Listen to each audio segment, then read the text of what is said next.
Hello friends, I welcome you all on E achievers YouTube channel.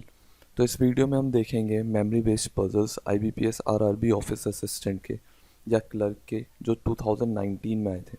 Okay, तो हमने इसमें 4 puzzle लिए हैं। एक पजल रहेगा अनसर्टेन नंबर ऑफ पीपल वाला, एक है पैरेलल रो बेस्ड पजल, एक है फ्लोर बेस्ड पजल और एक है सर्कुलर अरेंजमेंट। ओके, तो ये 4 पजल्स हैं जो कि आईबीपीएस आरआरबी क्लर्क 2019 के हैं। तो इसमें हम ये देखेंगे कि क्योंकि क्लर्क में इजी क्वेश्चंस आते हैं तो आपको अप्रोच कैसे करना है उन्हें। अप्रोच सीखेंगे कि जितनी कि कैसे हम जल्दी से जल्दी मैक्सिमम मार्क्स गेन कर सकते हैं। ओके, तो चलिए स्टार्ट करते हैं। तो आपको सबसे पहले क्या करना है, इस वीडियो को पॉज करना है और खुद से ट्राई करना है इस क्वेश्चन को सॉल्व करने का। ओके, तो पहला क्वेश्चन हमारा, a certain number of people are sitting in a straight line facing north with equal distance between adjacent persons. तो क्या बोला है कि सर्टेन नंबर ऑफ पीपल है, यानी कि कुछ पीपल हैं, हमें पता नहीं है कितने, स्ट्रेट लाइन में बैठे हैं और नॉर्थ को फेस करते हैं। और उन जो दो पर्सन साथ में बैठते हैं उनके बीच में इक्वल डिस्टेंस है। Okay, B sits fifth to the left of E. तो जब भी सर्टेन नंबर का क्वेश्चन है ना आपके एग्ज़ाम में, तो मैं तो यही करता हूँ कि जैसे ही कंडीशंस आते हैं ना, तो मैं कंडीशंस अलग से नोट नहीं करता, क्वेश्चन स्टार्ट कर देता हूँ सॉल्व करना, क्योंकि इसमें ज़्यादा कंडीशंस होती नहीं है, साथ साथ में आपका चलता रहेगा। तो इसलिए आप पहले ही कंडीशंस देखते ही अपना पजल सॉल्व करना स्टार्ट कर दीजिए। ओके, तो देखिए यहाँ पे क्या गिवन है, B sits fifth to the left of E. तो B sits fifth to the left of E, यानी कि इनके बीच में 4 का गैप होगा और ये नॉर्थ को फेस करते हैं, तो ई का लेफ्ट क्या होगा, इस साइड। तो बी हो गया fifth left of E. Okay, only 2 people sit between B and D. सिर्फ 2 जने बैठते हैं बी और डी के। तो एक बार मैं डी को इस साइड ले लूँगा, एक बार इस साइड ले लूँगा, तो 2 केसेस बना लूँगा मैं। डी एक बार इधर हो जाएगा, एक बार बी से इस साइड हो जाएगा डी। ओके, और 4 के गैप पे कौन था, ई। तो ई को भी हम यहाँ पे प्लेस कर देंगे। तो 2 केसेस हमने बना दिए। तो ऐसा ही करेंगे हम कि अगर 2 केसेस कहीं पे भी बन रहे हो तो 2 केसेस साथ में बना लेंगे। Okay, D set second from one of the extreme ends. D के लिए क्या बोला है कि सेकंड बैठता है कहीं भी किसी भी एक्सट्रीम एंड से। मीन्स अगर राइट से बैठता है, अगर राइट साइड में, तो डी यहाँ पे होना चाहिए था, लेकिन इस केस में क्या है, थर्ड पे है। इस साइड देखें तो इस साइड फोर्थ पे है। ठीक है, इस साइड अगर देखें तो अभी ये फर्स्ट पे है एक्सट्रीम एंड में, लेकिन अगर हम एक यहाँ पे बैठा सकते हैं एक पर्सन, तो ये क्या हो जाएगा, second from one of the extreme and हो जाएगा। तो यानी कि ये कंडीशन हो गई हमारी गलत और ये कंडीशन सही है, इसको हम कंटिन्यू करेंगे। Okay, only 5 people sit between D and F. 5 जने बैठते हैं डी और एफ के, तो 1 2 3 4 और 5, और एफ आ जाएगा यहाँ पे, क्योंकि 5 जने बैठते हैं डी और एफ के बीच में। ठीक है, और इस साइड तो हम ले ही नहीं सकते क्योंकि ये लास्ट पोजीशन है लेफ्ट की, लेफ्ट साइड से ये लास्ट पोजीशन है, इस साइड जगह ही नहीं है हमारे पास। Okay, S sits eighth to the right of F. S जो है वो एट्थ टू द राइट बैठता है एफ के। तो सब पर्सन नॉर्थ देख रहे हैं तो राइट क्या होगा, इस साइड होगा। Eighth eighth to the right है, यानी कि इनके बीच में 7 का गैप होगा। तो 1 2 3 4 5 6 7, यहाँ पे आ जाएगा S. Okay, as many people sit between E and S as between C and S. तो कह रहा है जितने पर्सन ई और एस के बीच में बैठते हैं उतने ही पर्सन सी और एस के बीच में बैठते हैं। तो देखो ई और एस के बीच में कितने पर्सन बैठे हैं, 1 2 3 4 5। तो 5 जने ही बैठेंगे सी और एस के बीच में। अब एस के मैं इस साइड तो ले नहीं सकता, इसी साइड लूँगा। तो 1 2 3 4 5, यहाँ पे हो जाएगा सी। तो सी और एस के बीच में भी हमने 5 जने प्लेस कर दिया। Okay, only 2 people sit to the right of C. सिर्फ 2 जने बैठते हैं सी के राइट में। तो सी का राइट क्या है, इस साइड है, तो इधर हम 2 जने प्लेस कर देंगे, तो 1 और 2। ओके, तो ये हमारा पजल सॉल्व हो गया है, ये करेक्ट केस है। अब बात करें क्वेश्चन कैसा होगा, तो क्वेश्चन हमसे पूछेगा कि जो आपने पजल सॉल्व किया है उसमें कितने पर्सन बैठे हुए हैं, जो नॉर्थ की तरफ सब फेस करके बैठे हैं एक रो में, उसमें कितने पर्सन बैठे हैं। तो 1 2 3 4 5 6 7 8 9 10 11 12 13 15 16 17 18 19 20 21 22 23 24, तो 24 पीपल बैठे हैं इस रो में। ओके, तो ये था हमारा ये पहला पजल। देखते हैं दूसरा पजल। सेकंड पजल के लिए भी वीडियो को पॉज करना है, खुद से ट्राई करना है सॉल्व करने का। ओके, तो गिवन है हमें 10 people are sitting opposite each other in 2 parallel rows not necessarily in the same order. तो 10 पर्सन है जो कि रो में बैठते हैं पैरेलल रोज में बैठते हैं और एक दूसरे को फेस करके बैठते हैं। Okay, M N O P Q R facing towards north.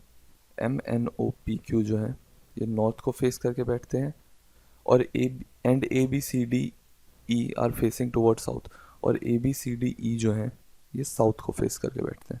Okay, two people sit between M and P. दो जने एम और पी के बीच में बैठते हैं। ठीक है, M sits at one of the extreme ends. M जो है किसी एक एक्सट्रीम एंड में बैठता है। ओके, तो यानी कि हम दो कंडीशन बना लेंगे यहाँ पे। ये नॉर्थ को फेस करते हैं तो ये नीचे की साइड होंगे, तो एम और पी के बीच में 2 का गैप है। तो इस ये तो एक्सट्रीम एंड में है, 5 जने बैठे हैं एक रो में, तो यहाँ पे पी के बाद आ जाएगा यानी कि 5th पर्सन। ओके, इधर देखें तो एम को एक बार हम राइट एंड पे ले लेंगे, और इस साइड ही, क्योंकि ये एम इस साइड एक्सट्रीम एंड पे है, तो पी के इस साइड आ जाएगा 5th पर्सन। ओके, तो 2 केस हमने बना लिया। M sits at one of the extreme ends. Immediate neighbour of P faces B. Immediate neighbour जो है पी के, पी का जो इमीडिएट नेबर है, चाहे ये या ये बी को फेस करता है। ओके, तो यानी कि बी या तो यहाँ पे आएगा या फिर यहाँ पे आएगा। इस केस में देखें तो बी या तो यहाँ पे आएगा या फिर यहाँ पे आएगा। Okay, two people sit between B and D. 2 जने बी और डी के बीच में बैठते हैं। अब देखो, अगर बी मैं यहाँ पे लेता हूँ तो 2 पर्सन तो मैं यहाँ पे छोड़ के डी बैठा ही नहीं सकता, ना ही इस साइड ना ही इस साइड, यानी कि बी यहाँ पे तो नहीं होगा, बी होगा यहाँ पे। तो एक दो पर्सन छोड़ के मैं डी को प्लेस कर दूंगा। ओके, यहाँ पे भी देखें तो बी यहाँ पे हो नहीं सकता, बी यहीं पे होगा, तो बी को मैं यहाँ पे प्लेस कर दूंगा और 1 2 डी यहाँ पे बैठा दूंगा। Okay, A and C are immediate neighbours of each other. A और सी जो है वो इमीडिएट नेबर्स हैं एक दूसरे के, तो यानी कि 2 जगह मेरे को खाली चाहिए। तो देखो यहीं पे 2 जगह खाली है और इस केस में यहाँ पे खाली है। ए और सी जो है वो कौन से साउथ फेसिंग रो में बैठते हैं, तो हम यहाँ पे बैठाएंगे और इस केस में यहाँ पे बैठाएंगे, लेकिन किस साइड बैठाएंगे ये भी फिक्स नहीं है, तो हम ऐसे नोट कर लेते हैं ए और सी इमीडिएट नेबर्स हैं। Okay, C does not sit opposite to P. C जो है पी के ऑपोजिट में नहीं बैठता, यानी कि पी के ऑपोजिट में इस पोजीशन पे तो सी नहीं बैठता। ठीक है, अगर सी यहाँ पे नहीं बैठता तो सी यानी कि यहाँ पे बैठेगा, क्योंकि हमें क्या गिवन था, ए और सी साथ में बैठते हैं और हमें 2 प्लेस साथ में चाहिए थी, जो कि यही 2 प्लेस हमें दिख रही थी साथ में। तो यानी कि सी इधर नहीं बैठेगा तो सी इधर बैठेगा, इधर ए बैठ जाएगा। ओके, और इस केस में देखें तो सी पी के ऑपोजिट इधर भी नहीं बैठेगा, तो सी इधर बैठ जाएगा और ए इधर बैठ जाएगा। तो ये कंडीशन भी हो गई थी हमारी और ये कंडीशन भी हो गई थी। Okay, C does not sit opposite to P, ये हो गया हमारा। E sits third to the left of A. E जो है वो third to the left of A में बैठता है। अब बात करें ई की हम, तो ई साउथ फेसिंग रो में बैठता था। अगर मैं ई को यहाँ पे बैठाता हूँ तो ए के राइट में हो जाएगा, हो जाएगा ना, राइट में हो जाएगा इस साइड, इसलिए मैं, यानी कि ये कंडीशन तो हमारा गलत हो गया। इस केस में देखें तो ई को अगर हम यहाँ पे बैठाते हैं तो ए के लेफ्ट में हो रहा है और थर्ड टू द लेफ्ट में हो रहा है 1 2 3, तो यानी कि ये केस तो अभी तक हमारा सही है। ओके, ये केस हमारा गलत हो गया। Q sits second to the right of N. Q जो है वो second to the right of N बैठता है। ठीक है, तो अगर मैं क्यू को यहाँ पे बैठाता हूँ तो एन यहाँ पे होना चाहिए था, यानी कि इस प्लेस पे मैं क्यू को नहीं बैठा सकता। अब मैं क्यू को यहाँ बैठाता हूँ तो फिर मैं एन को यहाँ पे प्लेस कर सकता हूँ। अब क्या हो गया, क्यू जो है वो second to the right of N हो गया है। ओके, तो ये कंडीशन भी हमने नोट कर ली अपने टेबल में। एक पर्सन कौन सा रह गया है, तो ओ रह गया है, ओ को हम यहाँ पे प्लेस कर देंगे। ओके, तो ये पज़ल भी हमारा सॉल्व हो गया। तो चलिए देखते हैं नेक्स्ट पज़ल, थर्ड पज़ल। तो आपको इस पज़ल को भी पहले पॉज करना है वीडियो को और इस पज़ल को सॉल्व करने का ट्राई करना है। ओके, तो चलिए स्टार्ट करते हैं third puzzle. 7 people A B C D E F and G live in a 7-floor building where the topmost floor is numbered 7 and the bottommost floor is numbered 1। तो 7 जने हैं जो कि एक बिल्डिंग में रहते हैं, 7 फ्लोर बिल्डिंग में रहते हैं, जिसमें कि टॉप फ्लोर जो है, टॉप मोस्ट फ्लोर है वो 7th नंबर है और जो बॉटम मोस्ट फ्लोर है वो 1st नंबर है। तो हम नोट कर लेंगे 7 6 5 4 3 2 1। Okay, 2 people are living between B and C. 2 जने रहते हैं बी और सी के बीच में। बी लिव्स जस्ट अबव ए। बी जो है जस्ट ऊपर रहता है किसके, ए के, तो ऐसे हम शो कर देंगे। Not more than 3 people are living above A. A के ऊपर 3 से ज़्यादा पर्सन नहीं रहते हैं। इसका मतलब क्या है कि या तो 3 है या फिर 2 है या फिर 1 है या फिर 1 भी नहीं है। ओके, तो ए को देखो मैं अगर प्लेस करना चाहूँ तो 4 पे प्लेस कर सकता हूँ, क्योंकि क्या बोला है, ए के ऊपर 3 से ज़्यादा पर्सन नहीं है, तो इस केस में क्या होगा, 3 होगा। 5th में प्लेस करता हूँ तो 2 होंगे और 6th पे प्लेस करता हूँ तो 1 होगा, और 7th पे भी कर सकता हूँ। ओके, तो उस केस में 0 होंगे, लेकिन हम 7th पे नहीं करेंगे क्योंकि क्या बोला है कि A के इमीडिएट ऊपर B है, तो यानी कि मेरे को 6th पे तो रखना ही पड़ेगा। मतलब लास्ट जो पोजीशन जहाँ पे मैं A को रख सकता हूँ वो A 6th होगा, क्योंकि A के ऊपर B भी है। ओके, इस कंडीशन को हम याद रखेंगे और आगे देखेंगे। Okay, D is living on an even numbered floor and lives immediately above G। D जो है वो इवन नंबर फ्लोर पे रहता है और इमीडिएटली अबव है किसके, G के। ओके, तो हम ऐसे प्लेस कर देंगे इसे। ठीक है, F is not living on floor number 5। F जो है वो 5th फ्लोर पे तो नहीं रहता है। Okay, F is living above E। F जो है वो E के ऊपर रहता है। अब जो हम बीच में जब एरो करके डालते हैं तो इसका मतलब है कहीं पे ऊपर में है। इसका मतलब ये नहीं है कि इमीडिएट ऊपर है। इमीडिएट ऊपर के लिए हम ऐसे शो करते हैं। ओके, एक कर्व करके एरो, उसका मतलब है इमीडिएट ऊपर। इसका मतलब है कि कहीं पे ऊपर है, 1-2 के गैप पे या कहीं पे भी। ओके, और हो सकता है कि इमीडिएट ऊपर भी हो, लेकिन हमें एग्जैक्टली गिवन नहीं है। ठीक है, चलिए हमने कंडीशंस नोट कर ली, अब देखते हैं हम इसे कैसे प्लेस करेंगे। अभी देखें हम कि कहाँ से शुरू करें, तो हमें कुछ ऐसा पॉइंट दिख नहीं रहा है जहाँ से हम शुरू कर सकते हैं। तो देखो, एक जो हमें पॉइंट दे रखा था, क्या दे रखा था कि A के ऊपर 3 से ज़्यादा पर्सन तो नहीं रहते हैं, या तो 3 होंगे या 2 होंगे या फिर 1 होंगे। तो 3 कंडीशन बना लेंगे हम।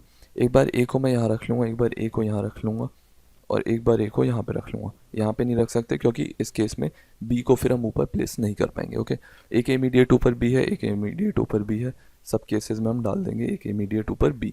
ओके, अब देखो क्या है कि B और C के बीच में 2 का गैप है, 1-2 C, 1-2 यहाँ पे आ जाएगा C, इस केस में 1-2 यहाँ पे आ जाएगा C। ओके, तो ये कंडीशन तो हो गई हमारी पूरी।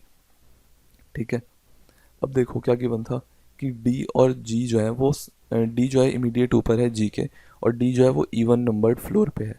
तो अब देखो इस केस में देखो तो D को मैं 6 पे प्लेस कर सकता था, लेकिन इसके नीचे G के लिए प्लेस नहीं है, तो यहाँ पे तो नहीं कर सकता। 4th पे भी जगह नहीं है, 2nd पे भी जगह नहीं है, यानी कि ये कंडीशन तो हमारी हो गई है गलत। ओके, दूसरे केस में देखते हैं। इस केस में देखूँ तो D को मैं 4th पे बैठा सकता था, लेकिन नीचे C है तो यहाँ पे नहीं बैठा सकता। 2nd पे बैठा सकता हूँ और नीचे मेरे पास जगह भी है, तो मैं D को 2nd पे बैठा दूंगा, G को 1st पे। ओके, ठीक है, अब इस केस में अगर मैं देखूँ तो यहाँ पे भी हमारे पास जगह नहीं है, 6th पे A पहले से ही है, 4th पे भी C है, 2nd पोजीशन हमारे पास खाली है, तो D को यहाँ पे बैठा दूंगा, G को यहाँ पे बैठा दूंगा। ओके, फिर देखें कि हमें क्या गिवन था। फिर बोला था कि F जो है वो E के ऊपर रहता है और F जो है वो 5th फ्लोर पे तो नहीं है।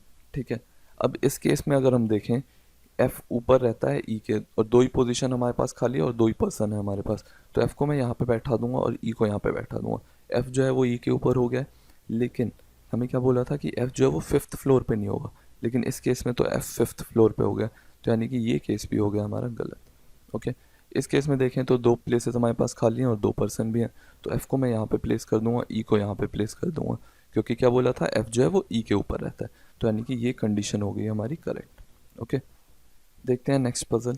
इस पजल को भी पहले आपको वीडियो पॉज करके सॉल्व करके देखना है कि आप कितनी देर में सॉल्व करते हो। ओके, तो क्वेश्चन हमारा 7 people are sitting around a circular table facing the centre with equal distance between adjacent person.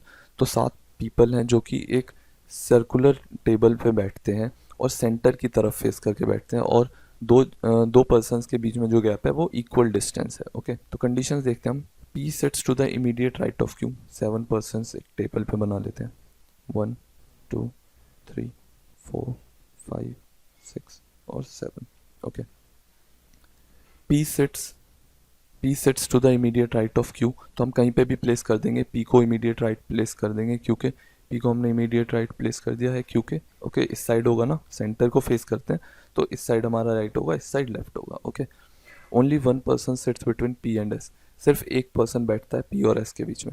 Okay, तो S इधर भी हो सकता है और इधर भी हो सकता है, तो हम एक और केस बना लेंगे, 1 2 3 4 5 6 और 7। ओके, Q के इमीडिएट राइट में था P, और P और S के बीच में एक का गैप था। एक बार S को मैं यहाँ ले लूँगा, एक बार S को यहाँ पे ले लूँगा।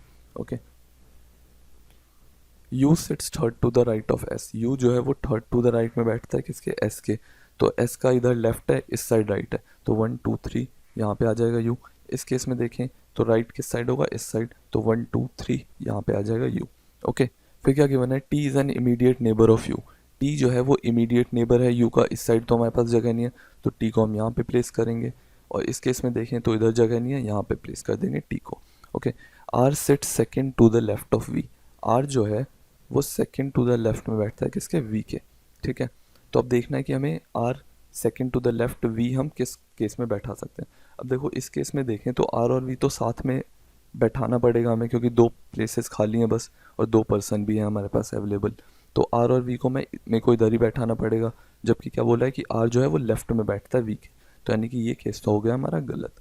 इस केस में देखें कि आर जो है वो लेफ्ट होना चाहिए वी के, तो आर को मैं यहाँ पे प्लेस कर दूंगा और वी को यहाँ पे प्लेस कर दूंगा। ओके, तो अब देखो वी का लेफ्ट क्या है, इस साइड, वी के लेफ्ट में है, सेकेंड टू द लेफ्ट में आर, सही प्लेस कर दिया हमने। ओके, तो ये केस है हमारा बिल्कुल सही। तो देखा आपने 4 क्वेश्चंस थे और सिंपल सिंपल क्वेश्चन थे, लेकिन आपको सही अप्रोच पता होनी चाहिए। तो क्लर्क लेवल में प्री में थोड़े सिंपल क्वेश्चन ही आते हैं, लेकिन हो सकता है आपको कहीं कहीं पे बीच में प्रॉब्लम आ जाए, तो इसलिए उसके लिए प्रैक्टिस करते रहिए। प्रैक्टिस ही बस एक ऐसा की है जो कि मेंस के लिए आपका लॉक खोलेगा। ओके, तो प्रैक्टिस करते रहिए जितनी ज़्यादा से ज़्यादा कर सकते हो, और मिलते हैं नेक्स्ट वीडियो में। कुछ और क्वेश्चंस लेके आऊँगा मैं, आरआरबी पीओ और आरआरबी क्लर्क के मेमोरी बेस्ड पजल। तो मिलते हैं नेक्स्ट वीडियो में। Thank you for watching the video.